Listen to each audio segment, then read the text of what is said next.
Барлықтарыңа сәлем. Ағылшын тілі әріптері мен дыбыстары сабағын жалғастырамыз.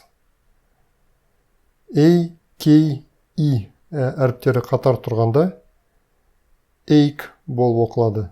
Мысалы, cake, торт.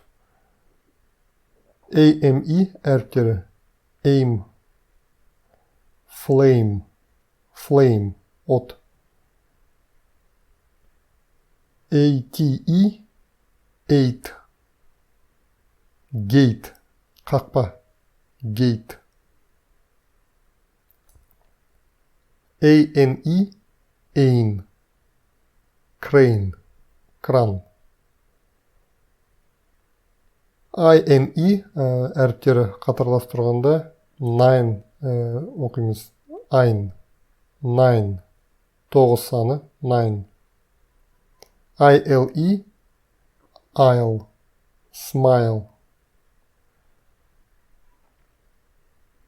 IRE, ire болып оқылады. Мысалы, tire, шина, tire. ARE, air, hair, қоян, hair. OTE, note, музыкалық нота. ONE, own, stone, тас, stone. UBE, cube, кубик. UNE, June, маусым айы.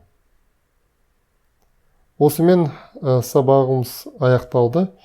Келесі сабақта қатарлас тұрған дауыссыздарды қалай оқу керектігін өтеміз.